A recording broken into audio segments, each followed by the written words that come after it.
Me presento, quizás muchos me conozcan, pero quiero presentarme personalmente. Soy Jorge Omar Frega, soy secretario de la Fundación Sijuso.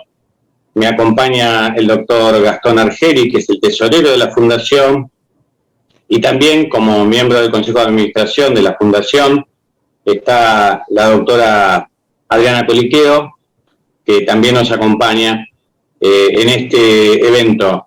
La idea de la Fundación en el día de hoy es combinar una actividad académica de alto vuelo, de muy importante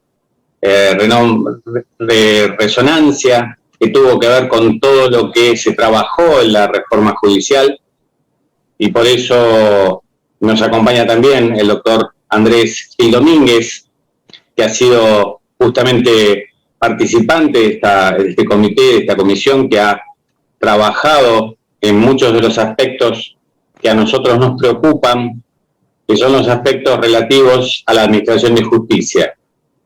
Pero antes de introducirnos en la charla de él, que seguramente va a ser más interesante que mis palabras, yo quisiera primero darles la bienvenida y decirles que estamos trabajando ya hace más de 2 años en forma conjunta, esta comisión, este Consejo de Administración, dándole una nueva cara a la Fundación, que con motivo de la pandemia tuvo que reacomodarse y, por decirlo de alguna manera, virtualizarse.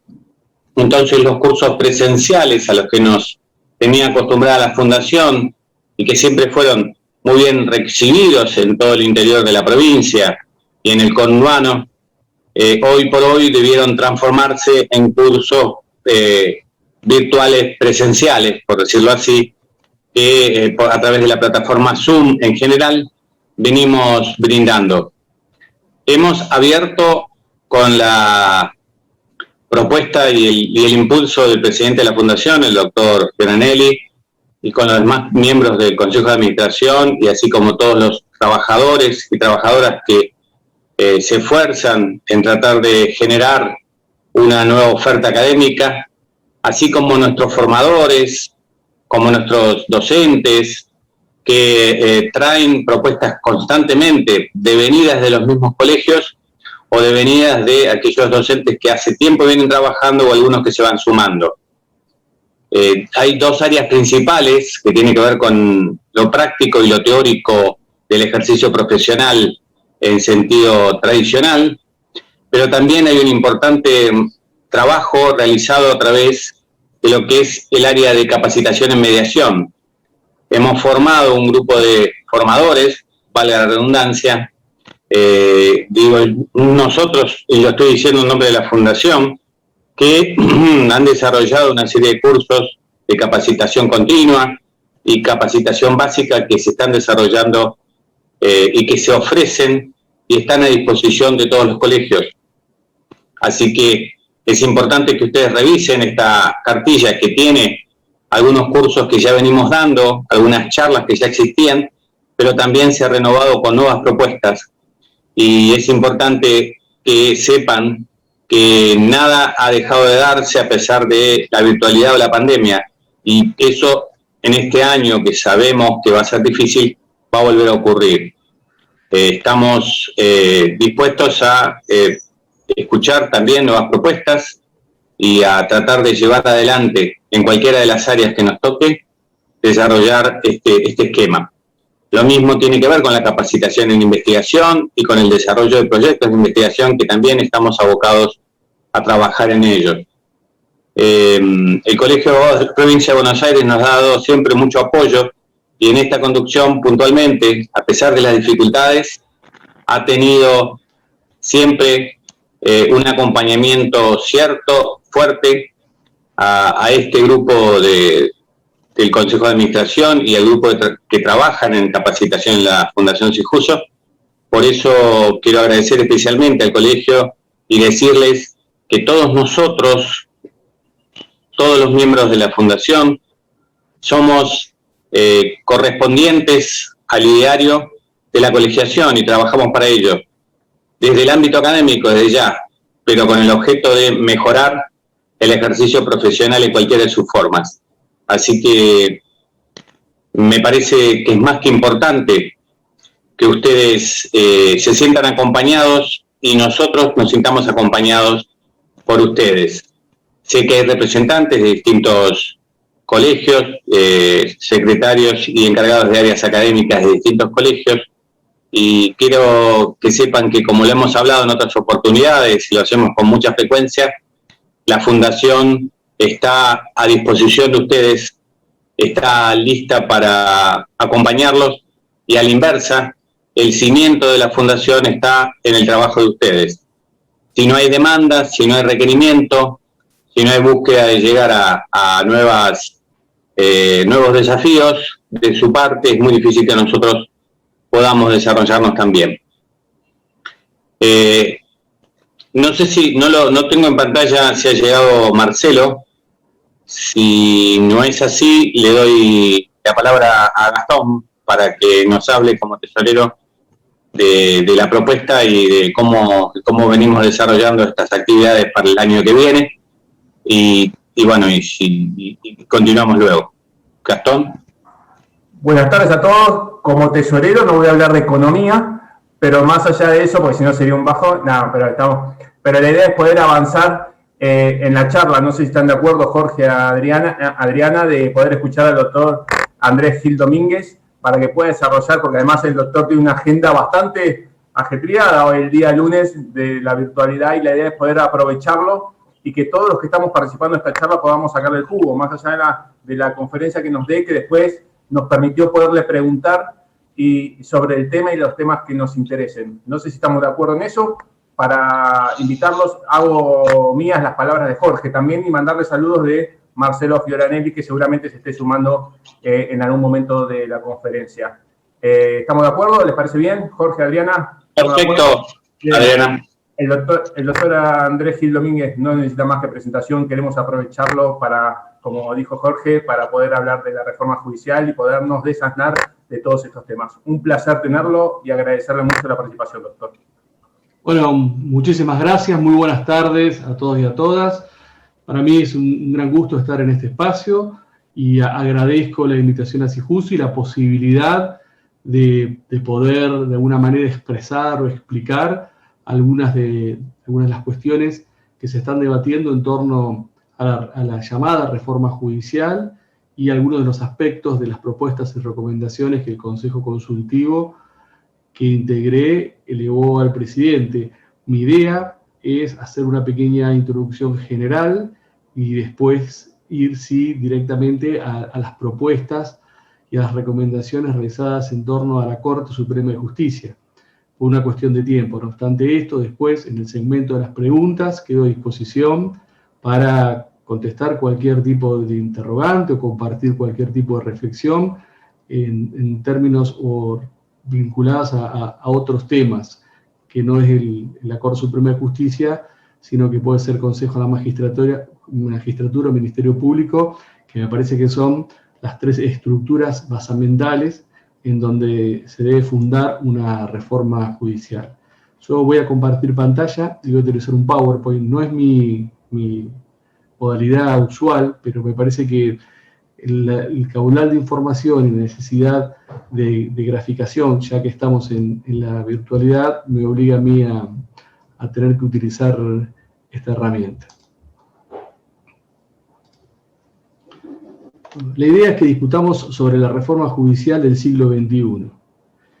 Para uno poder plantear una reforma judicial es necesario descartar ciertas cuestiones que siempre aparecen en la escena cuando se plantea la necesidad de reformar el sistema judicial.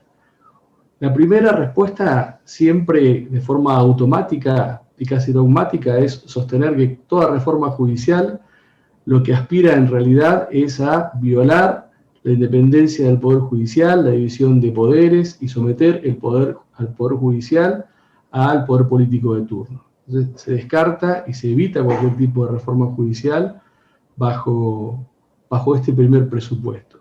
El segundo es considerar que una reforma judicial puede emerger pura y exclusivamente del propio Poder Judicial, como una perspectiva endogámica. cuando en realidad, desde un punto de vista constitucional, quien tiene la potestad de establecer los límites, las políticas y la organización del Poder Judicial es el Poder Legislativo, y también el Poder Ejecutivo a través de la iniciativa legislativa. Entonces, no es que el Poder Judicial no debe ser consultado o no debe ser tenido en cuenta para una reforma judicial, pero fundamentalmente no es del Poder Judicial de donde tiene que surgir pura y exclusivamente una reforma o ser diagramada una reforma. El tercer obstáculo que aparece es la utilización del tabú en sentido freudiano. Freud lo que decía es que en ciertas sociedades se estructuran tabúes que impiden que se hable sobre ese tema. Y aquel que intenta animarse a hablar sobre ese tema se transforma automáticamente en tabú.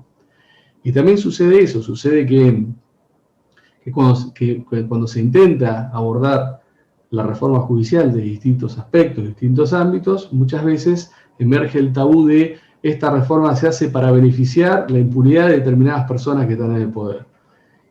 Y este significante se impone sin razonamiento, sin posibilidad de debate, y aquel que quiera, a pesar del tabú, plantear la existencia de una reforma judicial, se convierte automáticamente en tabú. Entonces, todos estos elementos que se vienen dando, sumado a que muchos consideran que el Poder Judicial federal y el Poder Judicial provincial, que son dos esferas de diálogo sincrónico permanente, funciona de manera óptima y no hay que hacer ningún tipo de reforma. Entonces, la idea es despejar todos estos obstáculos a priorísticos y plantear la reforma judicial del siglo XXI como un desafío posible, un desafío institucional y político posible, despejando, deconstruyendo estos obstáculos que hacen o impiden, en principio, poder plantear un debate de estas características. ¿Cuáles han sido los antecedentes en nuestra historia democrática reciente de intentos de plantear en general o en particular una reforma del Poder Judicial? El primero fue el trabajo que realizó el Consejo para la Consolidación de la Democracia durante el gobierno de Alfonsín, entre 1985 y 1989, que trabajó en una reforma integral de la institucionalidad argentina y en particular del Poder Judicial. El segundo intento fue una Corte para la Democracia, un conjunto de ONGs que se reunieron en 2002 y presentaron un documento para mejorar el funcionamiento de la Corte Suprema de Justicia, donde ya en ese documento se planteaba como un grave problema de funcionamiento de la Corte Suprema el sobredimensionamiento de causas que llegaban a la Corte Suprema de Justicia. En esa época ya se hablaba de 9.000 causas como un serio problema. Recordemos que cuando se sancionó la ley que amplió en 1990 el número de miembros de la Corte Suprema e incorporó el famoso artículo 280 del Código Procesal Civil y Comercial, la incorporación del artículo 280 fue porque ya preocupaba el funcionamiento de la Corte Suprema de Justicia en cuanto al sobredimensionamiento de casos. Y en 1990 se hablaba como algo problemático que arribaban 6.000 casos a la Corte. En 2002 el problema eran 9.000 casos. Hoy a la Corte arriban 27.000 casos. Y si no planteamos un debate serio y soluciones y alternativas razonables, dentro de 10 años llegarán 35.000 casos a la Corte Suprema de Justicia. El otro intento fue el programa Justicia 2020, que funcionó durante el gobierno de Macri en el año 2015-2019, y el último intento es el Consejo Consultivo para el Fortalecimiento del Poder Judicial y el Ministerio Público, que funcionó durante el gobierno de Alberto Fernández el año pasado, con un plazo máximo de 90 días, en donde hicimos un conjunto de personas convocadas por el presidente, hicimos un informe final con recomendaciones y propuestas. Algunas aclaraciones del Consejo Consultivo para el Fortalecimiento del Poder Judicial y el Ministerio Público. En Primero fue creado por el decreto 635 del 2020 en el ámbito del Poder Ejecutivo Nacional. No fue creado por un decreto de necesidad y urgencia, como se cansó de decir SAPSAI en todos lados, sin ningún tipo de sentido, sin ningún tipo de fundamento. Estuvo integrado por 5 mujeres y 6 hombres, provenientes de distintos sectores vinculados a la justicia, provenientes de la judicatura, del ejercicio profesional, de la investigación. Duró 90 días, presentó un informe final con un diagnóstico y propuestas en tiempo y forma al presidente, un informe final de casi 1000 páginas, y tuvo 5 ejes temáticos: Corte Suprema de Justicia, Consejo de la Magistratura, Ministerio Público, Juicio por Jurados y transferencia de la Justicia Nacional a la CABA. Especialmente la situación particular de los jueces y juezas, funcionarios y funcionarias, en este traspaso, cuáles eran las respuestas que se podían dar frente al traspaso, especialmente la justicia penal nacional a la CABA, pero también pensándolo para los otros fueros de la justicia nacional. El informe final tiene una parte general en donde se establecieron 5 ejes transversales, especialmente a los 3 pilares estructurales de una reforma del sistema judicial, que es Corte Suprema de Justicia, Ministerio Público y Consejo de la Magistratura. Estos 5 ejes transversales estuvieron dados primero por la perspectiva de géneros. Esto es, que existiesen en todos estos órganos áreas de género en la organización judicial, capacitaciones en y con perspectiva de género y procesos judiciales con perspectiva de género. Teniendo en cuenta una evolución progresiva del significante género, una primera etapa reflejaba la idea de mujer, una segunda etapa la idea de género y una tercera etapa de géneros LGBTIQ más no binarios. Apostar en esta perspectiva de géneros a concretar esta tercera etapa, para alcanzar la maximización de la perspectiva de géneros en estos 3 órganos. El segundo elemento es el federalismo. Y acá lo importante es tener en cuenta cuáles son las competencias de las provincias y resguardar el federalismo, pero a su vez que el federalismo no se transforme en un obstáculo de una reforma integral del Poder Judicial. Es decir, respetar el federalismo, porque tiene que haber un principio de coordinación de los poderes judiciales provinciales, pero que el federalismo no se transforme en un obstáculo, una barrera para el funcionamiento pleno del Poder Judicial y para la concreción de una reforma judicial. El tercer eje es la democratización del servicio de justicia. No pensado como la politización de la justicia, sino como la construcción de herramientas que posibiliten una mayor participación de las personas en la administración de justicia sin desnaturalizar al Poder Judicial, sin desnaturalizar las funciones y las características del Poder Judicial.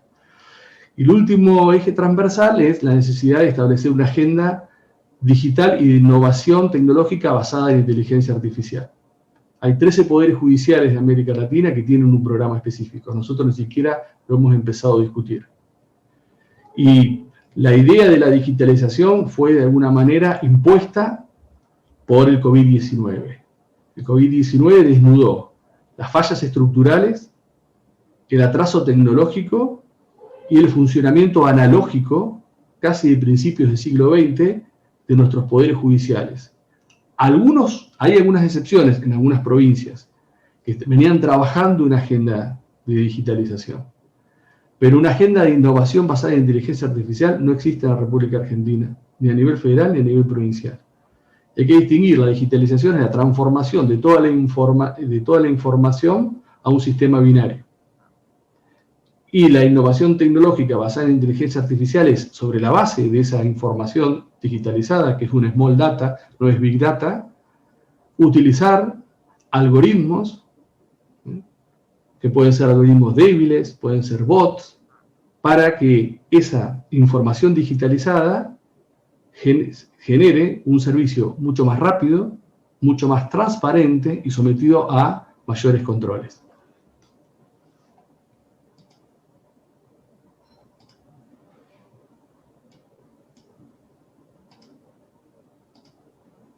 El objetivo final del informe es reformular el funcionamiento del Poder Judicial Federal y del Ministerio Público Nacional visto como un sistema integral. Desde el momento en que una persona se inscribe en un concurso para cubrir un cargo de juez o jueza, por ejemplo, nosotros establecimos que si se cierra la inscripción de un concurso y no hay pluralidad de géneros en los inscriptos, hay una reapertura de ese concurso por 30 o 60 días, una difusión en ámbitos no oficiales, en redes sociales, para tratar de garantizar en esta segunda vuelta que desde la inscripción va a haber paridad y perspectiva de género en la tramitación de dicho concurso.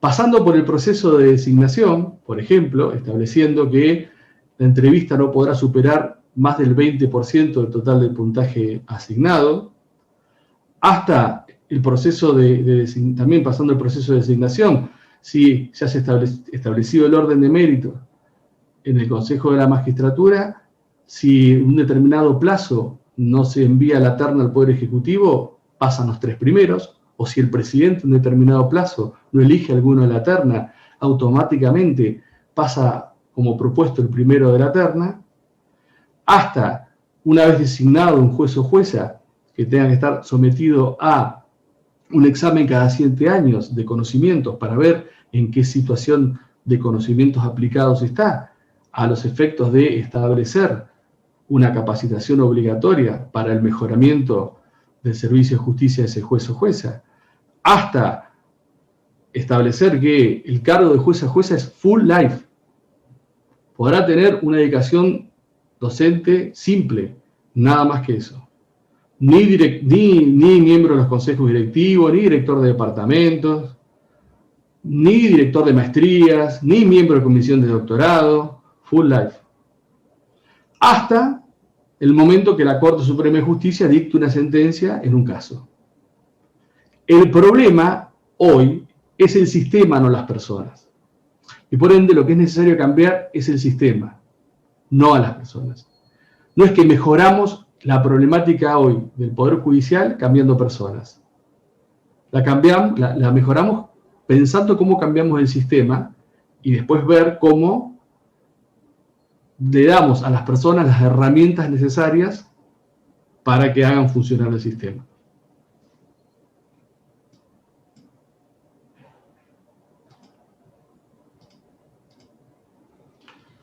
Ya yendo a un punto específico de estas 3 elementos estructurales, nos encontramos con la Corte Suprema de Justicia.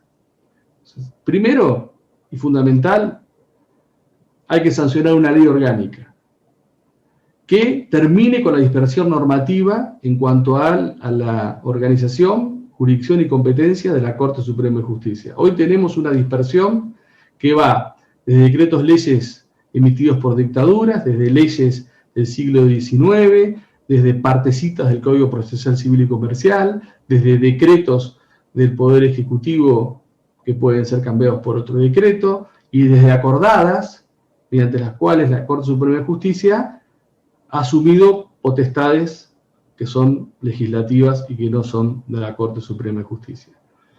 En esta ley orgánica se tendría que establecer la selección de integrantes y su composición, y acá teniendo en cuenta la perspectiva de géneros, derogar la acordada 4 de 2007, todo el funcionamiento en cuanto a la jurisdicción de la Corte Suprema de Justicia no puede estar establecido por una acordada con términos o facultades y potestades dirimentes, sino necesariamente en una ley, y yo diría que las condiciones de presentación de los recursos ante la Corte Suprema de Justicia no puede estar sometida a efectos dirimentes por el no cumplimiento de cuestiones formales. A lo sumo puede estar sometida frente a una intimación a la caducidad, a los plazos de caducidad de instancia y segunda instancia, pero no efectos dirimentes. Esto de yo voy a la Corte Suprema de Justicia en procura de la satisfacción de mis derechos que están en la Constitución, en los tratados sobre derechos humanos, no puede ser que la Corte me lo rechace porque tengo más renglones, más hojas o falta una carátula.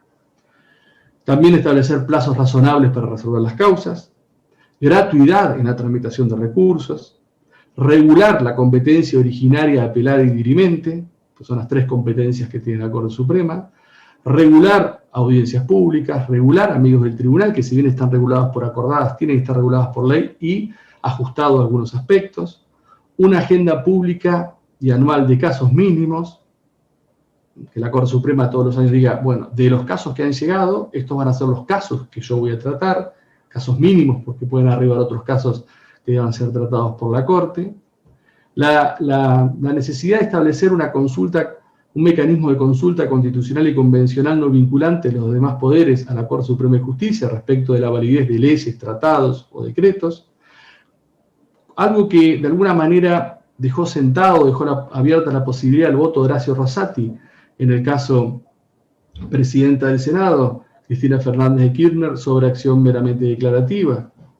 Acuerdos abiertos a la comunidad, esto es, que cuando se deban discutir o resolver determinados casos de alto impacto público, los acuerdos de la Corte Suprema de Justicia sean televisados a través de medios de comunicaciones digitales, como sucede en la Corte Interamericana de Derechos Humanos, en la Corte Constitucional Colombiana, que nosotros podamos ver qué es aquello que discuten los jueces y juezas de la Corte Suprema de Justicia y debatan, que no sea algo a libro cerrado, que hoy ni siquiera se juntan, que veamos cuáles son los fundamentos y por qué arribaron a ese voto y cómo intercambian y defienden sus posiciones.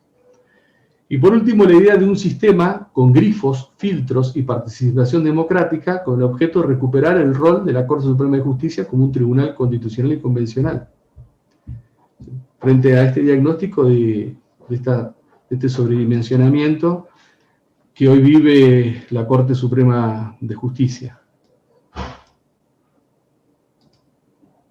Entonces, primer aspecto, o primera propuesta es, en el ámbito de la competencia originaria, incorporar una acción declarativa de inconstitucionalidad pura y abstracta como acción popular con reenvío al Congreso. Esto estaría encuadrado dentro del elemento participación democrática. Incorporar una acción declarativa de inconstitucionalidad de estas características creo que no choca con la competencia originaria establecida por la Constitución Nacional, porque las materias ahí establecidas funcionan como un mínimo y no como un techo. Esto, de alguna manera, se ha visto reflejado a lo largo de los años con los fallos de la Corte, con leyes del Congreso, que la competencia originaria de la Corte lo establecido por la Constitución es un piso y no un techo. ¿Y qué posibilitaría esto? Y ampliar la participación popular. Cualquier persona podría interponer una acción declarativa de inconstitucionalidad ante la Corte cuestionando la validez de una ley. ¿Qué haría? Quitarle la tensión que existe hoy a la politización del control de constitucionalidad difuso. Le daría a la Corte Suprema de entrada el rol que tiene y la jerarquía que tiene para discutir este tipo de cuestiones. Obviamente sería una acción sin medida cautelar, y en caso que la Corte Suprema de Justicia declare la inconstitucionalidad e inconvencionalidad de una ley, esta se reenvía al Congreso para que el Congreso vuelva a debatir, y si quiere insistir con la vigencia de la ley, lo hace con una mayoría grabada de 2/3 de los miembros presentes de ambas cámaras. Entonces tenemos un diálogo de deliberación con participación popular, donde cualquier persona plantea ante la Corte la invalidez de una norma sancionada por el Congreso en base a una determinada deliberación política, la Corte escucha, razona, resuelve, se invalida, vuelve al Congreso para que los legisladores tengan en cuenta los argumentos dados por la Corte Suprema y vuelvan a debatir en términos de si esos argumentos tienen más peso que los argumentos originarios o si mantienen los argumentos originarios contestándole a la Corte Suprema de Justicia. De esta manera se desahogaría mucho la politización del control difuso que hace que cualquier juez de primera instancia se lo ponga con una capacidad de privar de efectos a una ley en un caso concreto, ya sea subjetivo o colectivo, pero que le dan a veces efectos erga omnes y se priva los efectos de una ley y se desconoce la presunción epistémica que debe tener toda ley emanada del Congreso. En cuanto a la competencia apelada ordinaria, acá establecemos un grifo, porque siguiendo la doctrina sentada por la Corte en los casos Istkovich y Anadom, lo que proponemos es, o lo que se propone es que la competencia apelada ordinaria sea dejada sin efecto, sea derogada.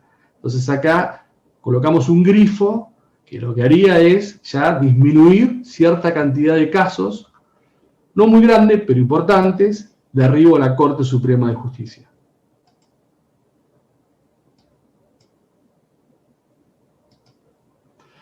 En cuanto a la competencia apelada extraordinaria, acá está, la idea es establecer o plantear un filtro, que es establecer por ley que el Tribunal Superior de la Ciudad Autónoma de Buenos Aires sea el superior tribunal de la causa de la Justicia Nacional de la Ciudad Autónoma de Buenos Aires a los efectos de la interposición y tramitación del recurso extraordinario federal.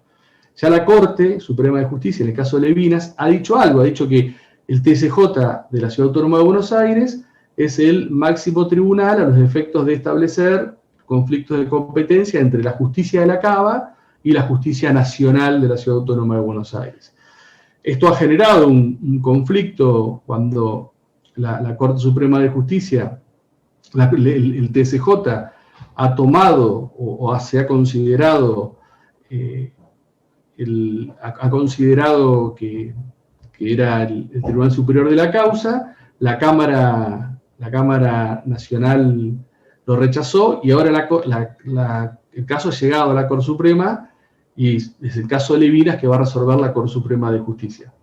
Tanto en la anterior exposición como en esta, yo les hago referencia a determinados artículos que están publicados para que quien quiera ampliar el concepto y la idea lo pueda hacer.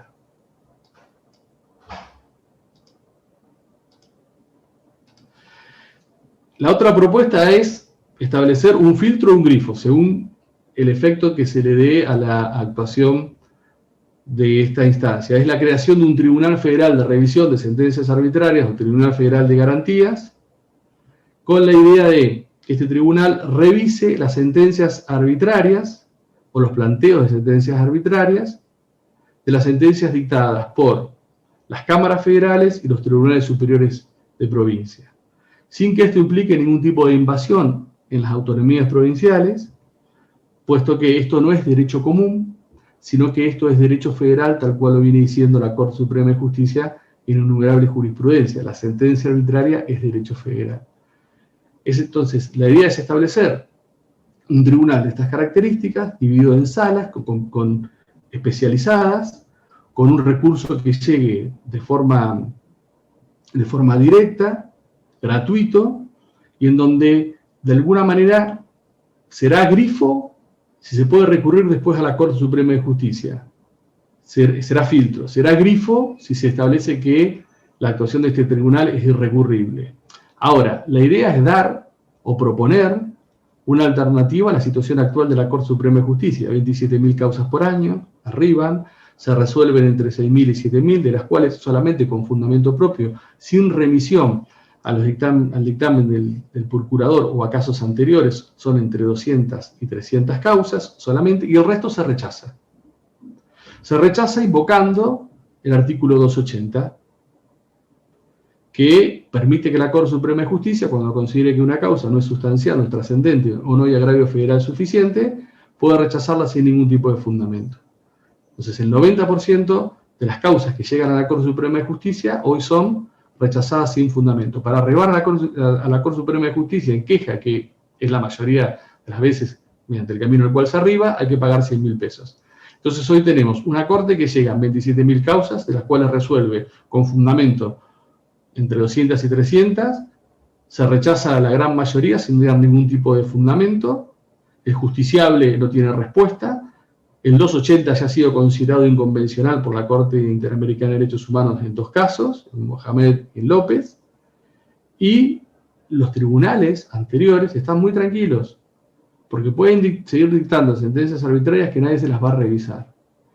Si esto satisface al Poder Judicial o a la idea de un funcionamiento óptimo del Poder Judicial, no tenemos que hacer absolutamente nada, seguir viendo cómo crecen las causas, como cada vez es imposible arribar a la Corte por motivos económicos, porque querían pasar el depósito de 100.000 a 140.000 pesos, sin que la Corte tenga ningún plazo para resolver, y que los justiciables, cuando le resuelve la Corte Suprema de Justicia su planteo, no tengan ningún tipo de fundamentos de por qué este planteo de arbitrariedad o esa sentencia cuestionada no es arbitraria. En lo que hace al recurso extraordinario federal, seguimos estando en el ámbito de la competencia apelada extraordinaria. La idea es una reconfiguración o reformulación del recurso extraordinario federal. Primero, con la ampliación del plazo de interposición, de 30 a 90 días. Segundo, con una interposición directa ante la Corte Suprema de Justicia. Tercero, que la tramitación del REF sea gratuito. Cuarto, que las exigencias formales de presentación no sean dirimentes. Reitero el concepto, si me falta una hoja, si escribí un reglón de más, si escribí una hoja de más, si no presenté una carátula, esto no sea causal de rechazo automático. 5, una etapa de admisibilidad, con plazo razonable de resolución y fundamentación del rechazo, con lo cual esto implicaría la modificación o derogación del artículo 280. Una resolución fundada de los casos admitidos a trámite con un plazo razonable, y acá podríamos discutir si el plazo debe ser igual o distinto en temas de competencia penal y no penal. Establecer la obligatoriedad de los precedentes, el stare decisis constitucional, no solamente la obligatoriedad de los precedentes dictados por la Corte Suprema de Justicia, sino también la obligatoriedad del corpus iuris de los precedentes dictados por la Corte Interamericana de Derechos Humanos, en principio. Reformular quizás el res por per saltum, entonces no posibilitar que el res por per saltum se interponga frente a medidas cautelares, por ejemplo. Establecer audiencias públicas obligatorias por requerimiento del cuerpo electoral, frente a un caso de determinada trascendencia, si un determinado porcentaje mínimo del cuerpo electoral lo plantea, que el caso obligatoriamente sea sometido a audiencia pública. Ahora, bueno, muchas de estas cuestiones uno puede pensar, bueno, pero son cuestiones muy difíciles de implementar. Ahora, esto existe en Argentina. ¿Cómo que existe en Argentina? Y sí, la regulación del recurso extraordinario por apelación per saltum. Si uno va por la vía normal, se encuentra con todas estas problemáticas que tendremos que cambiar con estos ítems. Ahora, si uno accede a la Corte Suprema de Justicia por un ref per saltum, uno lo presenta directamente ante la Corte Suprema de Justicia. Es gratuito, tiene etapa de admisibilidad fundada, y si lo admiten a trámite, lo resuelven. Y lo resuelven dentro de un plazo supuestamente razonable porque está en juego un supuesto de gravedad institucional. O sea que hoy tenemos una esquizofrenia normativa tan grande que la excepcionalidad del ref por per saltum es mucho más tuitiva que el acceso a la Corte por el ref común u ordinario. Entonces, esto no es algo imposible, sino de muy fácil concreción. En lo que hace a la competencia dirimente, la necesidad de establecer que en estas causas, en donde se resuelven controversias entre provincias, sea obligatoria la convocatoria de amigos del tribunal y la realización de audiencias públicas. Y también la necesidad de un régimen especial de ejecución de sentencias, porque estamos viendo en el caso de Provincia de La Pampa contra Provincia de Mendoza respecto del Río Atuel, que a pesar de una resolución de la Corte Suprema de Justicia en términos de protección del ambiente, es muy difícil la ejecución de ese tipo de sentencias. Entonces, bajo el régimen de ejecución de sentencias comunes. Entonces, el mejoramiento en la competencia dirimente es fundamental, en la competencia dirimente establecer un régimen especial de ejecución de sentencias.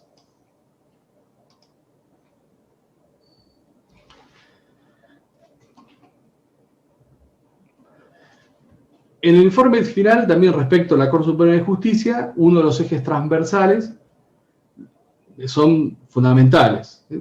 Hablamos de digitalización, hablamos de Small Data y hablamos de inteligencia artificial. ¿Es algo de un capítulo de Black Mirror? ¿Es algo de ciencia ficción? No, ya existe. Existe en la Ciudad Autónoma de Buenos Aires, en el Ministerio Público Fiscal, Prometea. Existe en la Corte Constitucional Colombiana, Pretoria. La podríamos llamar Atenea o la podríamos llamar Argentina. ¿Qué posibilitaría una inteligencia artificial funcionando en la Corte Suprema de Justicia? Que el trabajo que hoy demanda entre 6 meses o un año de leer un expediente, analizar sus antecedentes, hacer una proyección de un eventual voto en base a los precedentes de la Corte Suprema en general, los precedentes de un ministro en particular, o en una inteligencia artificial con un poco más de densidad, con características predictivas, hacer eventualmente una propuesta en casos que no han sido tratados, lo haría en 15 y 16 minutos, trabajando 24 horas, 365 días al año. Mirá, pero eso es muy caro. Con un convenio con la Corte Constitucional Colombiana, que es una inteligencia artificial de código abierto, saldría más o menos $200.000. Y la necesidad de 3 personas que permanentemente estén al cuidado, que no sean del Poder Judicial, que no tengan formación judicial, que tengan tipo de formación, al cuidado del funcionamiento de la inteligencia artificial. ¿Es algo imposible? No. Es algo muy posible. ¿Y esto qué daría? Y daría inmediatamente control y transparencia. Agilidad, celeridad, control y transparencia de todo el funcionamiento de la Corte Suprema de Justicia. Para terminar, un vete pensando en términos de Sabater. La reforma del Poder Judicial no es un tema tabú, ni puede hacer del Poder Judicial de manera endogámica. Pero no hay reforma judicial sin acuerdos políticos razonables que la transformen en una política de Estado y la alejen definitivamente de las fauces de la grieta. No hay reforma judicial sin acuerdos políticos razonables, sin que esto se transforme en una política de Estado y sin que la alejemos de las fauces de la grieta, que lo que impide es esto, es debatir, es razonar, es intentar encontrar puntos en común y cuyo resultado siempre es que no va a cambiar absolutamente nada. Muchísimas gracias y quedo a disposición de ustedes para preguntas, reflexiones, un diálogo abierto. Muchas gracias. Muchas gracias, doctor Andrés Gil Domínguez. Entra un poquito más tarde, me presento, soy el doctor Fioranelli, presidente de la Fundación Sijuso. Es un gusto y un honor para nosotros que usted esté disertando aquí, desde ya en un tema muy trascendente y muy importante, y que nos va a llevar y nos está llevando a aclarar varias de las cuestiones que nos interesan respecto de la reforma judicial. Dejamos para que los participantes hagan las preguntas necesarias y desde ya invitarlos a todos los integrantes de esta actividad a participar en nuestras actividades académicas de la Fundación de Sijuso, que es como el área académica del Colegio de Abogados de la Provincia de Buenos Aires, y de la cual tenemos cursos de todas las ramas del derecho, cursos virtuales, por Zoom, como el que tenemos ahora, todo el trabajo en mediación. Así que ya no quiero alargar más el tema, pero muchas gracias nuevamente por estar, doctor. No, muchísimas gracias a ustedes por la invitación nuevamente. Para mí es un gran gusto y una gran oportunidad poder difundir los temas que nosotros hemos trabajado. Muchísimas gracias. Bueno, los dejo, si hay preguntas, tenemos un rato para debatir. Hay una pregunta además de felicitaciones para el doctor Gil Domínguez, hay una pregunta que entiendo se refería al tribunal, a esta propuesta de un tribunal de garantías constitucionales. Bueno, la pregunta es muy escueta, si se trata de una tercera instancia, si está concebida de esa manera. Pues está concebida como una instancia anterior a la Corte Suprema de Justicia que pueda resolver en tiempo y forma, de manera fundada, aquellos planteos por arbitrariedad que hoy se suscitan y que llegan a la Corte Suprema y que la Corte no los trata. Está pensado como una instancia más. Ahí la gran discusión que tenemos, primero que es un tema que hace 30 años que se viene discutiendo en la doctrina argentina. no es que nosotros lo inventamos, nosotros lo resignificamos. Y que quien primero empezó a discutir estos temas fue Morelo y Vidar Campos.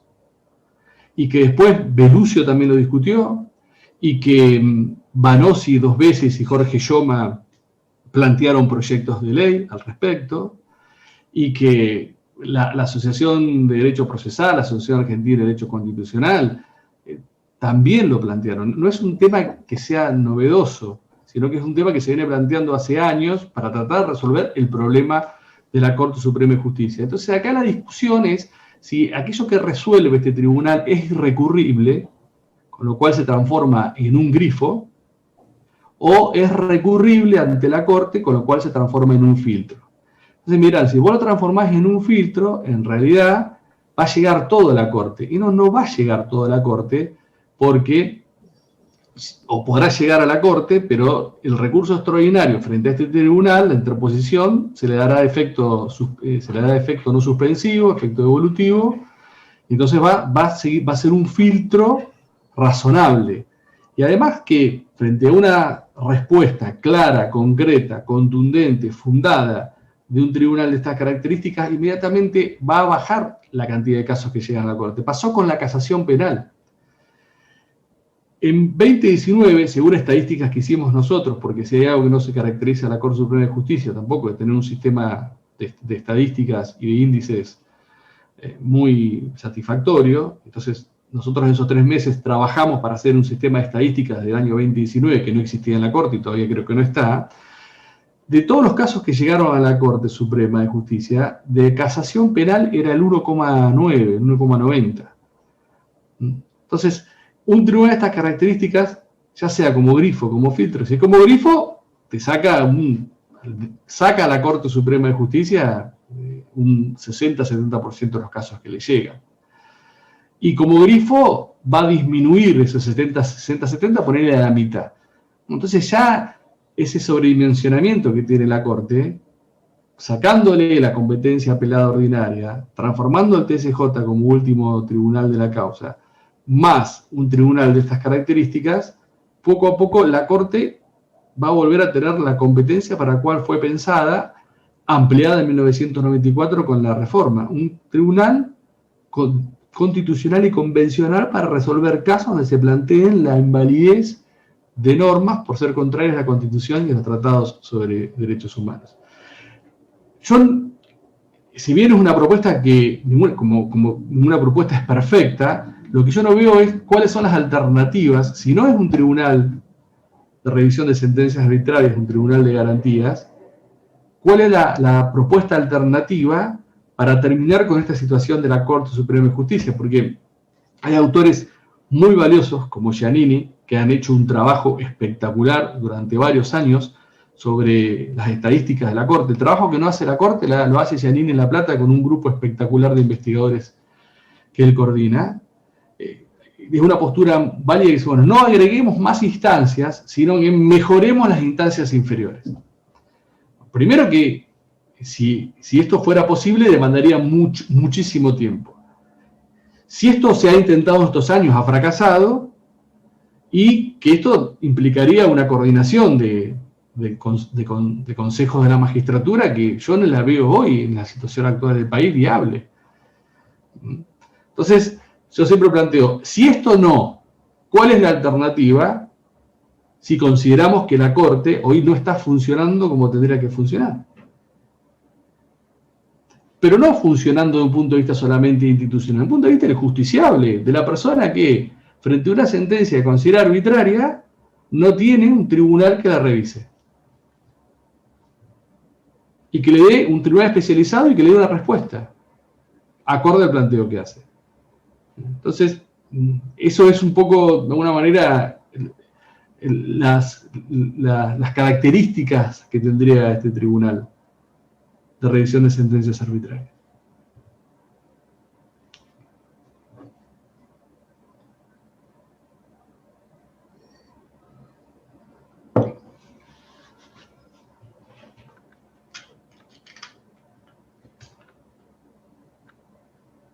No tengo audio. Perdón, culpa mía. Culpa mía. porque corto el audio dado que en el piso de arriba tengo gente haciendo arreglos a martillazo limpio y no quiero afectar la exposición, así que había cortado. No, decía que en el chat siguen preguntas y comentarios al respecto. Algunas ya las ha contestado con el ejemplo de casación, o sea, el para qué serviría, digamos, el Tribunal de Garantías. Hay algunos casos, por ejemplo, a ver el nombre, Evangelina Benítez dice, estoy de acuerdo con mejorar las instancias inferiores, pero bueno, ya contestó su opinión el doctor. Y acá también, por otro lado, preguntaba la misma Evangelina Benítez si el filtro no podía estar dentro de la Corte, en lugar de crear otra instancia. Me parece que un poco está contestado, pero si quiere profundizar al respecto. Es que la Corte Suprema de Justicia ha intentado establecer, a través de su historia, ciertos filtros. Primero estableciendo que los tribunales de provincia son los tribunales superiores de la causa y tienen que pasar por el Tribunal Superior de una provincia para llegar. Después con el dictado de la acordada 7, después pidiendo expresamente que se sancionase el artículo 280 en una acordada diciendo estoy en contra de la ampliación pero estoy a favor del artículo 280. Entonces, me parece que es imposible que la Corte se autodepure. Es imposible. Y es imposible porque año tras año, o segmento de años tras segmentos de años, el número de casos que llega a la Corte es cada vez mayor. Reitero, en 1990 era un problema 6.000 causas.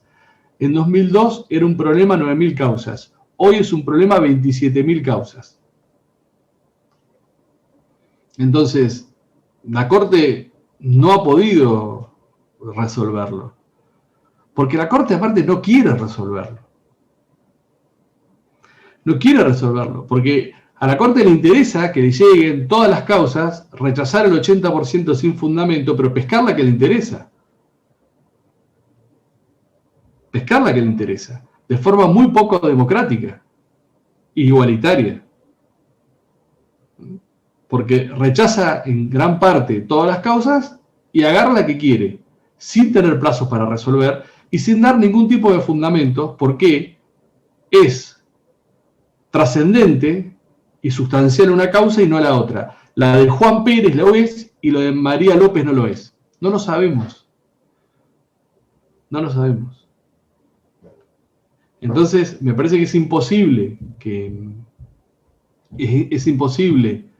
que la Corte lo haga. Yo estoy pispeando algunas preguntas también en el chat. Bueno. Una antes decía, ¿qué opinaba de las subrogancias? Que las subrogancias se tienen que disminuir. ¿Cómo disminuir las subrogancias? Incrementando lo que la actual ley del Consejo de la Magistratura permite, concursos anticipados. Que eso sea la regla general, no una excepción. Entonces, con concursos anticipados que tengan un determinado plazo razonable de duración, que puede ser entre 6 y 10 años, frente a una vacante, pongo en marcha de manera inmediata el proceso de designación. Si ese proceso de designación tiene plazos iure de iure, como planteé, tiene 2 meses, 3 meses el Consejo para elevar la terna, si no los primeros 3 pasan, tiene el presidente 2 meses para elegir uno en la terna, si no el primero pasa, y es una discusión que tuvimos, que sí existe en el ámbito de la Ciudad Autónoma de Buenos Aires, pero existe a nivel constitucional, no sé si uno se lo puedo imponer a nivel federal, pero si en determinado plazo no es rechazado, la proposición del presidente se designa de forma ficta, la asignación ficta del propuesto por el presidente, salvo los casos de la Corte Suprema de Justicia. Entonces, si uno arma este esquema, y las subrogancias van a tender a desaparecer, van a ser mínimas o van a ocupar un mínimo tiempo, que la puede ocupar otro juez, porque va a ser un plazo muy acotado. Entonces, me parece que la solución está ahí. Después me decían con el doble conforme penal. el doble conforme penal se lo va a dar en el orden federal la Cámara de Casación Federal, pero frente a la Cámara de Casación Federal se puede interponer frente a ese tribunal un recurso por arbitrariedad. Si es por recurso por constitucionalidad e inconstitucionalidad, se va directamente a la Corte. Pero el doble conforme lo estaría dando la Cámara de Casación Penal.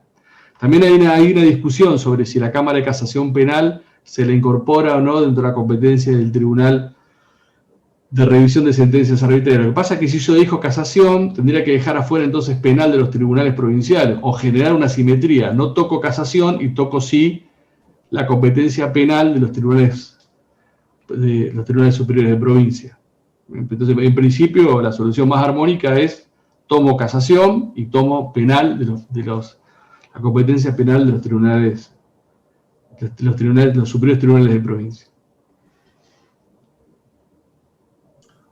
Una pregunta bastante genérica fue: ¿qué respuesta ha recibido de la Corporación Judicial? O sea, ¿el informe hubo respuesta? Y tendríamos que ver qué se entiende por respuesta. Porque nosotros, yo no espero una respuesta por parte de la Corporación Judicial, yo espero una respuesta por parte de la Corporación Política. Porque esto solamente se puede transformar en realidad si se transforman en proyectos de ley que se debaten en el Congreso, ya sea propuesta del Poder Ejecutivo o propuesta de cualquier diputado o senador, que no tiene que ser oficialista, puede ser de cualquier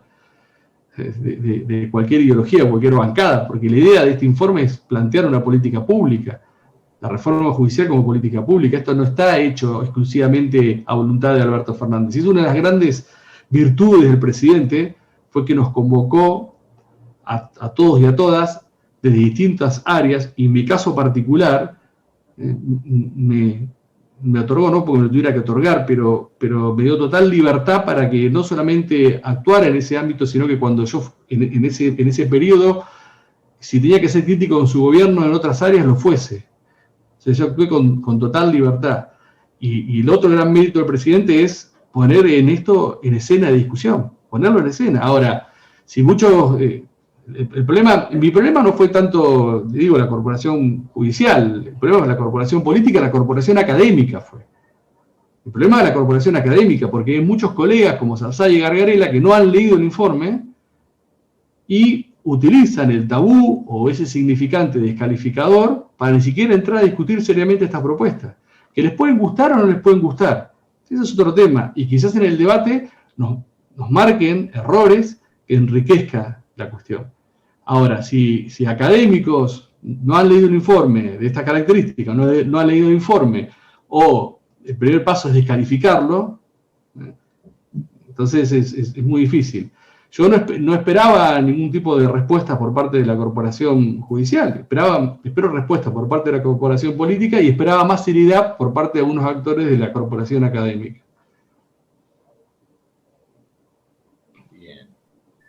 Bien. Bueno, me parece que hablando de respuesta, que ha dado respuesta a todas las preguntas. Bueno, doctor Fioranelli, ¿quiere usted dar las palabras de cierre o le damos al doctor Gil Domínguez las palabras de cierre? Vamos a darle audio.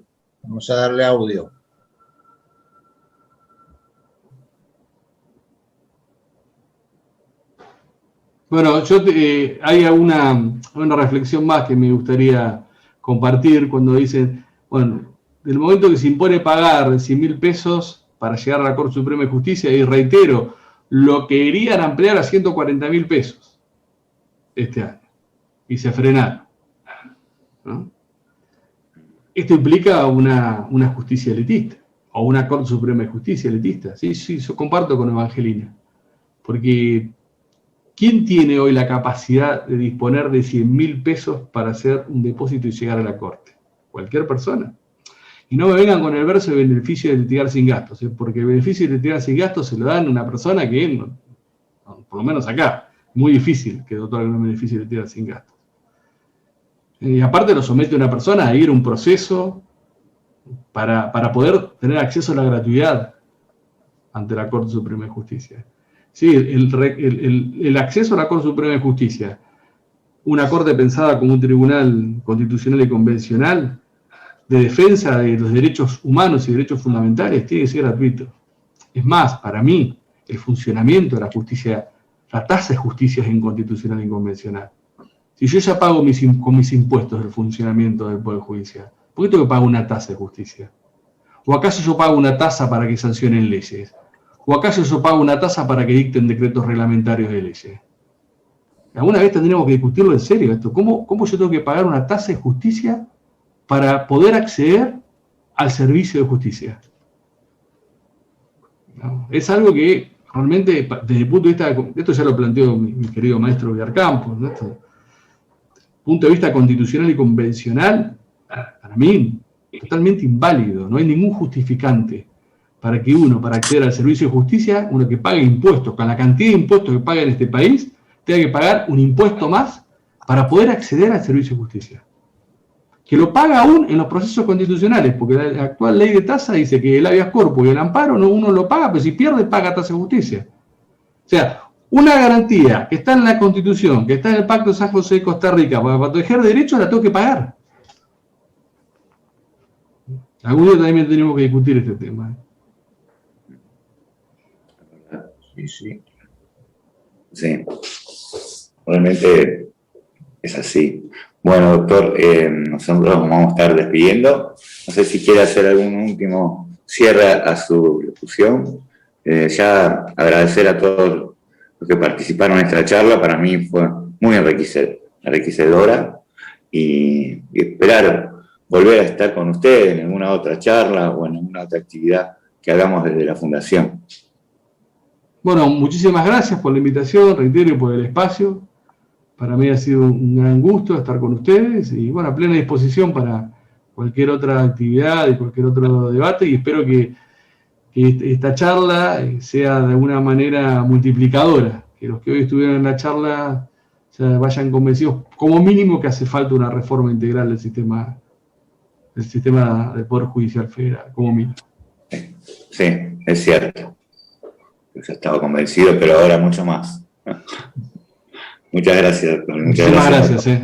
Muy buenas tardes a todos y a todas. Un gran abrazo.